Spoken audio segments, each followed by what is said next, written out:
ਇੱਕ ਮੁਹੱਲੇ 'ਚ ਤਫਤੀਸ਼ ਕਰਨ ਲਈ ਪਹੁੰਚੀ ਪੁਲਿਸ ਤੇ ਵੈਣ ਪਾ ਰੂ ਰਹੀ ਇੱਕ ਔਰਤ। ਹੁਣ ਤੁਸੀਂ ਵਿਆਹ ਵੇਲੇ ਦੀ ਇਸ ਕੁੜੀ ਦੀ ਪੁਰਾਣੀ ਤਸਵੀਰ ਵੇਖੋ। ਇਸ ਵੇਲੇ ਇਹ 3 ਬੱਚਿਆਂ ਦੀ ਮਾਂ ਸੀ। ਇੱਕ ਸਿਰਫ ਤੇ ਆਸ਼ਿਕ ਨੇ ਇਸ ਨਾਲ ਜੋ ਖੌਫਨਾਕ ਕਾਰਾ ਕਰਤਾ ਉਹ ਦਿਲ ਨੂੰ ਕੰਬਾ ਦੇਣ ਵਾਲਾ ਹੈ। ਸਿਰਫ ਇੱਥੇ ਹੀ ਬਸ ਨਹੀਂ, ਇਸ ਕੁੜੀ ਨਾਲ ਭਿਆਨਕ ਕਾਰਾ ਕਰਨ ਤੋਂ ਬਾਅਦ ਉਸ ਸਿਰਫਿਰੇ ਨੇ ਆਪਣੇ ਆਪ ਨਾਲ ਹੀ ਜੋ ਹੱਦੋਂ ਪਾਰ ਕਰ ਦਿੱਤਾ, ਉਸ ਨੂੰ ਸੁਣ ਕੇ ਤੁਹਾਡੇ ਪੈਰੋਂ ਹੇਠ ਵੀ ਜ਼ਮੀਨ ਖਿਸਕ ਜਾਏਗੀ। ਇੱਕ ਪ੍ਰਵਾਸੀ ਪਰਿਵਾਰ ਨਾਲ ਸੰਬੰਧਿਤ ਇਹ ਮਾਮਲਾ ਹੈ ਜਲੰਧਰ ਦਾ, ਜਿੱਥੇ ਸੋਨਮ ਨਾਂ ਦੀ ਔਰਤ ਆਪਣੇ 3 ਬੱਚਿਆਂ, ਘਰ ਵਾਲੇ ਅਤੇ ਸੱਸ ਸਹੁਰਾ ਸਣੇ ਥਾਣਾ ਮਕਸੂਦਾ ਖੇਤਰ ਅਧੀਨ ਕੂੜੇ ਵਾਲੇ ਡੰਪ ਕੋਲ ਰਹਿੰਦੀ ਸੀ। ਪਰਿਵਾਰ ਦੇ ਬਾਕੀ ਜੀ ਰੋਜ਼ਾਨਾ ਕੰਮਕਾਜ ਲਈ ਚਲੇ ਜਾਂਦੇ, ਪਰ ਸੋਨਮ ਆਪਣੇ ਬੱਚਿਆਂ ਨਾਲ ਘਰ 'ਚ ਹੀ ਰਹਿੰਦੀ।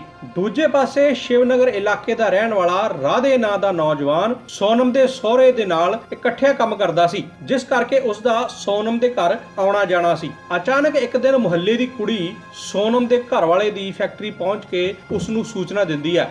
ਸੂਚਨਾ ਮਿਲਦੇ ਹੀ ਸੋਨਮ ਦਾ ਘਰ ਵਾਲਾ ਤੇਜ਼ੀ ਨਾਲ ਘਰ ਪਹੁੰਚਦਾ ਹੈ ਤਾਂ ਕਮਰੇ ਅੰਦਰ ਦਾ ਸੀਨ ਦੇਖ ਕੇ ਉਸ ਦੇ ਹੋਸ਼ ਉੱਡ ਜਾਂਦੇ ਨੇ। ਫਿਰ ਉਹ ਫਟਾਫਟ ਰਾਧੇ ਦੇ ਘਰ ਪਹੁੰਚਦਾ ਹੈ ਤੇ ਉੱਥੇ ਜੋ ਕੁਝ ਦੇਖਦਾ ਹੈ ਉਹ ਬੇਹੱਦ ਖੌਫਨਾਕ ਸੀ। ਬਦਬੂ ਨਾਲ ਸਾਰਾ ਘਰ ਭਰਿਆ ਹੋਇਆ ਸੀ। ਮੇਰਾ ਨਾਮ ਸੁਸ਼ੀਲ ਹੈ ਤੇ ਅੰਦਰ ਜਿਨ੍ਹਾਂ ਦੀ ਡੈਥ ਹੋਈ ਆ, ਮਰਡਰ ਹੋਇਆ, ਉਹ ਕੌਣ ਹੈ? सोनम मेरी बहू है।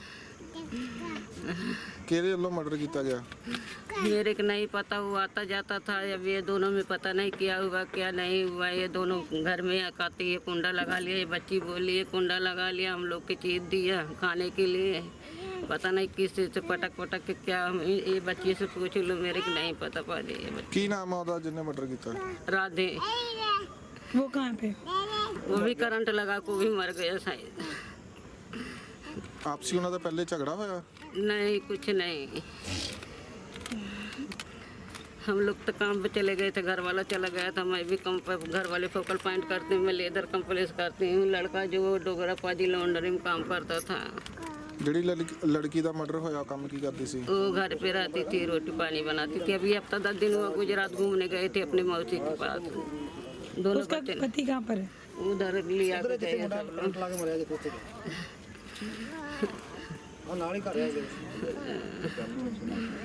क्या हुआ क्या था?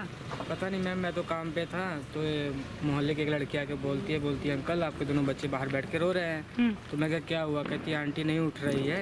तो मैं कहा अच्छा ठीक। मैं मोटरसाइकिल लिया, फटाफट जाके देखा तो बच्चे मतलब मोहल्ले के जनानी ने उठाया था। तो घर में जाके देखा तो जनानी बेड पे पड़ी हुई थी, मंजी पे।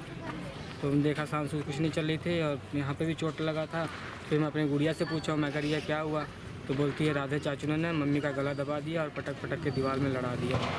राधे चाचू ने मारा है। फिर मैं तुरंत वहाँ से छोड़ के उनको फिर मैं यहाँ पे चला आया।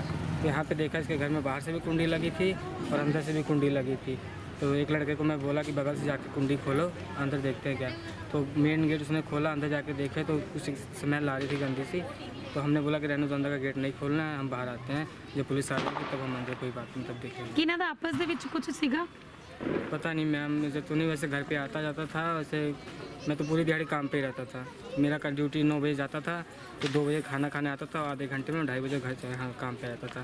फिर शाम को 6 बजे 6:30 नहीं, बजे। कभी आपको कुछ लगा हो जैसे उसने आज ऐसे किया आपको पूरा? लगा हो जैसे? हाँ, एक दिन ऐसे था, भाई मेरी बता रही थी कुछ दिन पहले, तो इसने राधे ने फ़ोन किया होगा तो कहता है कि ये तुम्हें खुश नहीं रख सकता है। तो मेरी वाइफ ने बोला जैसा मर्जी हो पर मेरा है, चाहे खुश रखे चाहे ना रखे, मैं खुश हूँ आपको उसी में। प्रोफाइल फोटो है आपके पास राधा की? राधे की कोई फोटो है? उसी फ़ोन में थी, वाइफ का फ़ोन भी उसने लिया हुआ था। ਰਾਧੇ ਕੰਮ ਕੀ ਕਰਦਾ ਸੀਗਾ? लोहे कंपनी में काम करता था। तो मेरे से बोला, मैं उसको बोला, मैं तो उनको मना कर दो कि हमारे घर पे मत आए, ऐसी बात है। तो एक दिन एतवार को आया, मम्मी पापा के जोर जोर से रोने लग पड़ा और हाथ पैर पकड़ने लगा। बोलता है गलती होगी माफ़ कर दो, आज के बाद हम ऐसा कुछ नहीं करेंगे। मुझे बच्चों से प्यार, बस बच्चों से मिलने दिया करो मुझे। मैं आऊँगा बच्चों से मिल के चीज़ें लेके अपना चला जा करूँगा। तो हमने भी विश्वास कर लिया कि चलो भाई बच्चों के लिए आएगा, कोई दिक्कत नहीं। तो आज भी मैं ऐसे 2:30 बजे गया था खाना खाने के लिए। खाना खा के मैं देखा कि वो बाहर कपड़े धो रही थी, वो अंदर बच्चों के साथ बैठ कर टीवी देख रहा था। तो मैं 3 बजे यहाँ काम पे चला आया। तो 1-1.5 घंटे के बाद वो लड़की आई मुझे बुलाने के लिए, बोलते हैं अंकल ऐसी ऐसी बात है, चलो। मैं जाके देखा तो फिर ऐसे फिर मैं इधर चला उस गया। घर में कौन कौन रहता है? मम्मी पापा और हम। ਤੁਸੀਂ ਕਿੱਥੇ ਦੇ ਰਹਿਣ ਵਾਲੇ? ਕਿੱਥੇ? यूपी आजमगढ़ के हैं। नहीं, फिर ਰਾਧੇ? राधे बिहार का है। सब वहाँ पे रहते हो इकट्ठा? नहीं हमारी फैमिली रहती है, वो नहीं रहता साथ में। नहीं, कौन कौन रहता है वहाँ पे? मम्मी पापा रहते, मैं रहता, मेरी तो भाई। तब कहाँ थे जब राधे ने ये काम किया? तो सब काम पे थे ना, आपकी मम्मी कहाँ थी? काम पे भी जाती हूँ, मम्मी भी जाती काम पे। पहले भी कभी लड़ाई झगड़ा किया कर? नहीं, कभी भी नहीं।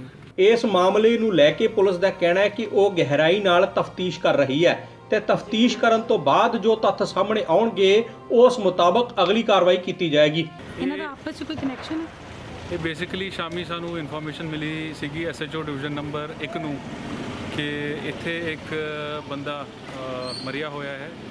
ਉਹਨੂੰ ਫਿਰ ਐਸਐਚਓ ਮੌਕੇ ਤੇ ਆਏ ਸੀਗਾ, ਉਹਦੇ 'ਚ ਇਹ ਦੇਖਿਆ ਗਿਆ ਸੀਗਾ ਕਿ ਇੱਕ ਬੰਦਾ ਹੈਗਾ ਜੋ ਪ੍ਰਵਾਸੀ ਹੈਗਾ, ਉਹਦੀ ਕਰੀਬਨ 35 ਸਾਲ ਦੀ ਏਜ ਹੈ, ਉਹਦਾ ਨਾਮ ਰਾਧੇ ਹੈ। ਉਹਨੇ ਆਪਣੇ ਉਂਗਲਾਂ 'ਚ ਬਿਜਲੀ ਦੀ ਤਾਰਾਂ ਪਾ ਕੇ ਇੱਥੇ ਅਪੈਰੈਂਟਲੀ ਸੁਸਾਈਡ ਕੀਤਾ ਹੈਗਾ।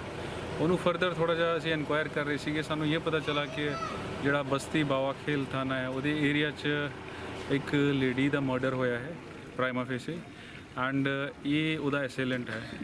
ਫਰਦਰ ਅਸੀਂ ਉਹ ਵੈਰੀਫਾਈ ਕਰ ਰਹੇ ਐਂਡ ਜਦੋਂ ਸਾਰਾ ਕੁਝ ਵੈਰੀਫਾਈ ਉਸ ਹਿਸਾਬ ਸੇ ਅਸੀਂ ਕਾਨੂੰਨੀ ਕਾਰਵਾਈ ਇਹਦੇ 'ਚ ਅਮਲ ਚ ਲਾਏਂਗੇ। ਸਰ ਤੁਸੀਂ ਕਹਿੰਦੇ ਦੂਸਰੀ ਸਾਈਡ ਜਿਹੜੀ ਹੈ ਜਿੱਦਾਂ ਸੋਨਮ ਦੀ ਡੈਥ ਹੋਈ ਹੈ, ਹਾਂਜੀ ਉਹ ਕਹਿੰਦੇ ਤੁਸੀਂ ਕਹਿ ਰਹੇ ਹੋ ਵੀ ਉਹ ਬਾਵਾ ਖੇਲ ਨੂੰ ਪੈਂਦੀ, ਹਾਂਜੀ। ਪਰ ਬਾਵਾ ਖੇਲ ਦੇ ਮੌਕੇ ਤੇ ਉੱਥੇ ਐਸਐਚਓ ਸਾਹਿਬ ਨਿਰਲੇਪ ਸਰ ਖੜੇ ਨੇ, ਉਹ ਕਹਿੰਦੇ ਮਕਸੂਦਾ ਥਾਣੇ ਨੂੰ ਪੈਂਦੀ ਹੈ।